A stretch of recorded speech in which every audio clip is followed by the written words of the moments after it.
تو یہ جو مقام مرتبہ یہ بیان کیا بالکل یہیں سے مرزا غلام احمد صاحب قادیانی وہ بنیادی طور پر صوفی تھے، تصوف سے ان کا اشتغال تھا، اسی طرح کے اوراد وظائف چلے یہی چیزیں جو تھیں ان کے ہاں آپ ابتدائی زندگی ان کی پڑھیں تو وہ اصل میں یہی تھے، اسی میں انہی چیزوں کو وہ بیان بھی کرتے ہیں، اپنی کتابوں میں لکھتے بھی ہیں۔ تو آہستہ آہستہ جس طرح یہاں آپ نے دیکھا ہے نا کہ ذرا الفاظ کے استعمال میں احتیاط برتتے ہیں، تو آہستہ آہستہ انہوں نے پھر یہ کہا کہ میں مسیح موعود ہوں، پھر انہوں نے کہا کہ میں گویا میرا مطلب اصطلاحی نبوت نہیں ہے، میں تشریعی نبی نہیں ہوں، پھر میں بروزی نبی ہوں، میں ذلی نبی ہوں۔ بروزی کا مطلب یہ ہے کہ بس جیسے نبوت کا مجھ پر ایک سایہ پڑ رہا ہے یا نبوت کا ایک پرتو میرے اندر آ گیا ہے، اس طرح کی بہت سی باتیں انہوں نے فرمائی، اور پھر آہستہ آہستہ انہوں نے یعنی دبے دبے الفاظ میں ایسی باتیں بھی کہیں کہ جن سے یہ معلوم ہوا گویا وہ نبی بنا دیے گئے ہیں اس زمانے کے۔ لیکن میں آپ سے عرض کروں کہ خود مرزا غلام احمد صاحب قادیانی کی جو تحریریں ہیں جتنی بھی ہیں ان میں بصراحت نبوت کے دعوے کی کوئی تحریر نہیں، یعنی اسی طرح کی باتیں ہیں۔ یہ اصل میں اسی وجہ سے جیسے ہی وہ دنیا سے رخصت ہوئے تو خود ان کے یہ باتیں ایسی تھیں، یعنی ان کی آپ براہین احمدیہ جو ہے وہ پڑھی ہوئی ہے ہماری لائبریری میں، ساری جلدیں اس کی اور سب ان کی جتنے بھی ہیں، روحانی خزائن کے نام سے وہ سب چھپی ہوئی ہیں، ان کو آپ پڑھیں جب تو آپ کو یہ معلوم ہوا کہ ایسی باتیں ہیں، یعنی انہوں نے بہت دلائل دیے اس بات کے کہ نبوت جو ہے وہ اس کا مطلب یہ ہے اور الہام جاری رہنا چاہیے اور وہی جاری رہنا چاہیے، یہ خدا کی نعمت ہے، اس سے محروم کیسے ہو گئے، بنی اسرائیل میں تو سب لوگوں کو ہوتا تھا، محمد الرسول اللہ کی امت کیوں محروم کر دی گئی، اس طرح کے عقلی دلائل انہوں نے دیے۔ پھر الہام وہی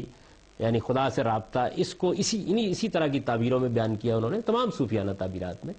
اور زندگی بھر کرتے رہے۔ اور پھر کسی موقع پر نبی کا لفظ استعمال کیا تو انہوں نے کہا کہ میرا مطلب یہ ہے، میرا مطلب جیسے یہ بیان کرتے ہیں میری مراد یہ ہے، میرا مطلب یہ ہے، تو یہ وہ بیان ختم نبوت کو بھی انہوں نے کہا کہ میں اس کا قائل ہوں لیکن میرا مطلب یہ ہے، حضور کی ختم نبوت سے مراد یہ ہے، یعنی یہ وہ اپنے زمانے میں بیان کرتے ہیں۔ اور میں یہ سمجھتا ہوں کہ یہ تحریریں جتنی واضح ہیں اس کے مقابلے میں ان کی اتنی واضح نہیں ہیں۔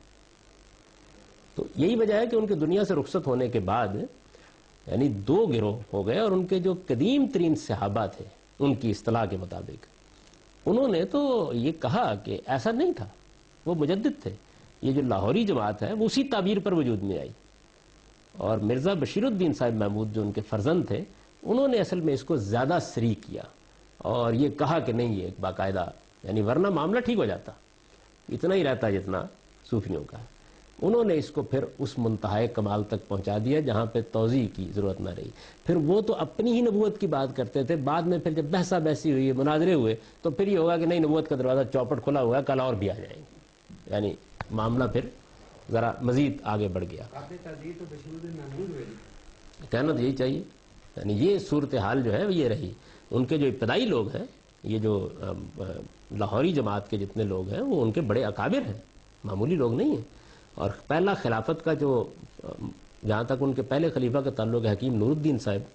تو ان کے معاملے میں تو کوئی زیادہ اختلاف نہیں پیدا ہوا، لیکن ان کے بعد جب خلافت کا معاملہ ہوا تو یہ بحث ساری سامنے آ گئی اس کے نتیجے میں۔ حکیم نور الدین صاحب کے زمانے میں بھی صورتحال یہ نہیں تھی اس طرح کی، یعنی صورتحال ایسی تھی جیسے میں نے آپ کو سنائی ہے جس طرح کی، اور زیادہ سے زیادہ جو بات وہ کہتے تھے وہ اسی طرح کی بات تھی جیسے ابن عربی نے کہہ دی،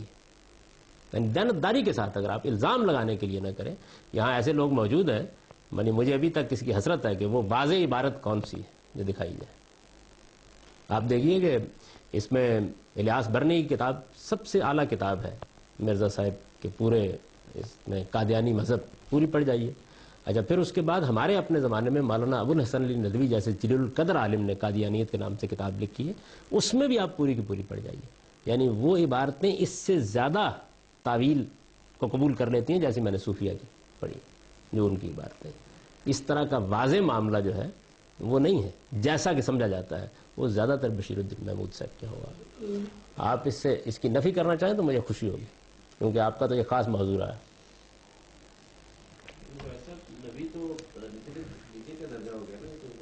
میں وہی بات عرض کر رہا ہوں کہ مطلب ہمارے صوفی، یعنی آپ کے ہاں ایک شخص نے نبوت کا بیچارے نے دعویٰ کر دیا تو آپ نے پکڑ کے اس کو کہاں پہنچا دیا، اس بارے میں کیا خیال ہے؟ ہمارے اپنے زمانے کے بڑے بزرگ لوگوں میں سے ہیں اور بڑے جلیل القدر عالم فاضل آدمی ہیں احمد جاوید صاحب، تو وہ ایک مرتبہ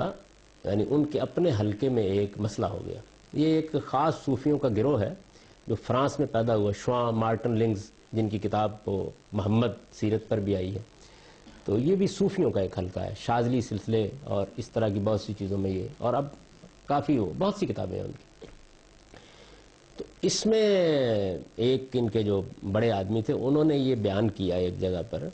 کہ رسول اللہ صلی اللہ علیہ وسلم کی نبوت کا دائرہ بھی وہیں تک ہے جہاں تک مسلمان یا صحابہ کی فتوحات پہنچی ہیں، یہ انہوں نے بیان کیا۔ تو باقی جو اس کے باہر کے علاقے ہیں ان میں لوگ اگر چاہیں اپنی مرضی سے تو آپ کی نبوت کو مان لیں، اور نہ چاہیں تو اپنے زمانے کے نبی پر قائم رہیں، یہ انہوں نے مقدمہ بیان کیا۔ تو اس پر انہوں نے کہا کہ یہ تو بالکل کفر ہے، ان لوگوں سے برات ظاہر کرنی چاہیے۔ احمد جاوید صاحب نے تو میرے پاس تشریف لائے یہ مقدمہ لے کے، اپنے ہی ایک، کیونکہ ان سے میری بھی بہت دوستی تھی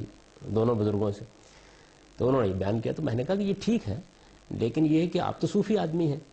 تو یہ بیچارے جن کا یہ آپ مقدمہ بیان کر رہے ہیں، یہ تنہا اگر تو مجرم قرار دینا ہے تو میں اس سے برات ظاہر کرتا ہوں، اور اگر سب کو قرار دینا ہے تو پھر یہ سب کو قرار دے دیں، یعنی ایک ہی وقت میں فیصلہ کیا جائے نا۔ ان کے بارے میں تو آپ کچھ فرمانے کے لیے تیار نہیں ہے، لیکن یہ کہ وہ موجودہ زمانے کا بیچارہ ایک آدمی کچھ کہہ بیٹھا ہے، سب کو ایک ہی لاٹھی سے ہانکیے۔ یعنی اگر نبوت کا منصب یا اس کے کمالات کا دعویٰ کرنا یہ ایک جرم ہے، تو پھر یہ جرم وہ ہے کہ در شہر شما نیز کنند، یہ کوئی ایک نہیں ہے جس نے کیا ہے، تصوف کی پوری تعبیر اسی پر کھڑی ہے، سب یہ بیان کرتے ہیں۔ البتہ یہ ہے کہ احتیاط ذرا زیادہ ہے، اور میرا کہنا یہ ہے کہ مرزا صاحب نے بھی کچھ زیادہ بے احتیاطی نہیں برتی تھی، یعنی ان کے ہاں بھی معاملہ اتنا غیر محتاط نہیں تھا، یہ مرزا بشیر الدین صاحب محمود نے اس کو زیادہ غیر محتاط کیا۔ کشمیر کمیٹی بنی، اس میں کچھ سیاسی مسائل پیدا ہو گئے، اور اس کا جو نتیجہ نکلا وہ یہ کہ بات بڑھتی چلی گئی، اور پھر علامہ اقبال نے خاص طور پر جب یہ مضمون لکھا ہے احمدیت والا، اس کے رد عمل میں بھی بہت سی چیزیں مزید سری ہوتی چلی، وہ ایک اپنی جگہ داستان ہے، اس وقت میرا موضوع نہیں ہے وہ، یہ یعنی پس منظر۔ اس میں ان اصطلاحات کو آپ سمجھ سکتے ہیں جو مرزا صاحب اپنے لیے کہتے ہیں، بروزی نبی، ذلی نبی، تابع نبی، غیر تشریعی نبی، یہ اصطلاحات استعمال کرتے ہیں نا وہ، یہ اصل میں یہی اصطلاح اس میں اس پس منظر میں سمجھ سکتے ہیں۔ جیسے صوفیوں نے اس کو بیان کیا نا، تو انہوں نے نئی تعبیریں اس کو دی اس نوعیت کی۔ صوفیہ حضرات جو ہیں انہوں نے اس میں پھر کمالات ثابت کرنے ہیں، تو اب انہوں نے یہ بیان کیا کہ یہ جو ہم مناسب بیان کرتے ہیں، یہ اس کے لیے ہم ایک نئی اصطلاح، دیکھیے وہ بچ کیسے جاتے ہیں، وہ کہتے ہیں یہ اولیاء کا مقام ہے۔ اب جیسے ہماری بہن نے سوال کیا ہے کہ اولیاء کا مقام تو بڑا ہو گیا نا، پھر تو رسول اللہ صلی اللہ علیہ وسلم کہاں رہ گئے؟ تو وہ یہ کہتے ہیں کہ اصل میں رسول اللہ صلی اللہ علیہ وسلم کا ایک حیثیت تو نبی کی تھی، ایک ولی کی تھی، تو ولی والی حیثیت میں وہ ادھر ہی، اور نبی والی حیثیت میں تم لوگ جیسے کہ ان کو دیکھ رہے ہیں وہ ہو گیا۔ لیکن ابن عربی نے یہ پردہ بھی اٹھا دیا، انہوں نے کہا کہ نبوت ان پر ختم ہو گئی، ولایت مجھ پر ختم ہوگی۔ وہ اپنے آپ کو ختم کہتے ہیں، میں نے ابھی ان کا اقتباس آپ کو سنایا، وہ کہتے ہیں نبوت ان پر ختم ہوئی، ولایت مجھ پر ختم ہو گئی، یعنی آخر ختم تو کسی نہ کسی پر ہونا ہی ہے۔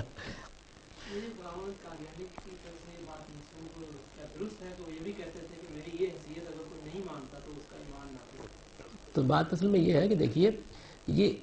غیر محتاط تعبیریں ہیں نا، یہ بھی کہہ رہے ہیں کہ حق ہمارے ساتھ گردش کرتا ہے، ہمارے زمانے میں حق و باطل کا فیصلہ اس بنیاد پر ہوگا، اگر کوئی آدمی اس کو نہیں مانتا اس حق کو تو وہ گویا باطل پر کھڑا ہے، کہتے ہیں نا، یہ بھی تعبیریں محتاط ہیں، اس کو ایمان سے اس کے ایمان کی نفی کر دیتے ہیں۔ اصل میں مسئلہ تو صرف ایک تعبیر اصطلاح کے استعمال کرنے کا نا، یہ قانونی ہو جاتا ہے، یہ قانونی نہیں ہوتا،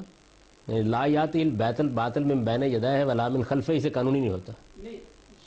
تو بات وہی ہوئی نا بھائی، کہ بات یہ ہے کہ غلط تعبیر میں بے احتیاطی ہو گئی، یعنی آپ کے نزدیک اگر مسئلہ ذرا قانونی زبان میں بیان ہو جائے تو پھر قابل گرفت ہو جاتا ہے، مسئلے کو حقیقت میں دیکھنا چاہیے۔ مرزا صاحب نے ایسی کوئی بات اگر کہی کسی موقع کے اوپر تو پھر اس کی بھی توضیح کر دی کہ اس سے مراد کیا ہے۔ مثلا جب ان سے یہ پوچھا گیا کہ موجودہ مسلمانوں کے بارے میں آپ کی کیا رائے ہے، تو دیکھیے انہوں نے کیا جوابات دیے۔ اپنے آپ کو کشتی نو بھی کہتے ہیں نا، وہ اس کشتی نو میں اگر کوئی نہیں بیٹھے گا تو وہ یہ بھی کہتے ہیں، دیکھیں نا، پھر یہ ایک بڑی خوبصورت تعبیر ہے کشتی نو کی، یعنی تعبیریں ہی ہے نا بھائی۔ تو میرا کہنے کا مطلب یہ ہے کہ یہ تعبیرات ہیں، جن تعبیرات میں کہیں تھوڑی سی، یہ جو کچھ میں نے آپ کو پڑھ کر سنایا ہے، یعنی یہ کوئی غیر محتاط چیزیں نہیں ہیں آپ کے خیال میں؟ بہت غیر محتاط ہے، لیکن ان کی جو تعبیر ہے اس میں ایک فرق ہے، کہ انہوں نے قانونی طور پر وہ ٹھیک ہے کہ اس کی میں وہی تو کہہ رہا ہوں کہ جب ابن عربی نے یہ کہا کہ تشریع نبوت ختم ہوئی ہے تو یہ قانونی بیان نہیں ہے. یہ الفاظ کی حد تک تو یہ ہے، لیکن وہ اس پر یہ نہیں کہتے کہ یہ آدمی جو اس پر مجھ پر یہ اس درجے میں ایمان نہیں لائے گا وہ دائرہ ایمان سے خارج ہے. یہ کسی صوفی نے اس طریقے یہ جو دائرہ ایمان سے خارج ہو جائے گا کہ الفاظ ہیں ان کی، یہ بتائیے کہ خود مرزا صاحب نے کیا توجیہ کی ہے. وہ اگر نہیں مانتا تو وہ مسلمان ہی نہیں ہے، وہ جہنمی ہے. یہ بتائیے ان کے الفاظ میں بتائیے، وہ الفاظ نکالیے اور بتائیے. بڑی خوبصورت توجیہ کی ہے انہوں نے. بتائیے.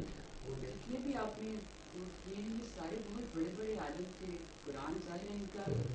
مین موضوع بھی رہا. مرزا صاحب بھی بہت بڑے عالم تھے، اپنے زمانے میں بڑے مناظر کی حیثیت رکھتے تھے. ان کے بارے میں مولانا ابوالکلام آزاد نے بڑے غیر معمولی الفاظ لکھے ہیں جب ان کی وفات ہوئی ہے. وکیل اخبار کے اس زمانے وہ ایڈیٹر تھے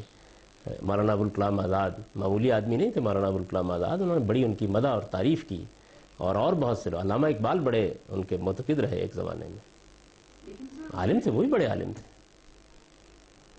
یعنی قرآن سے اس کو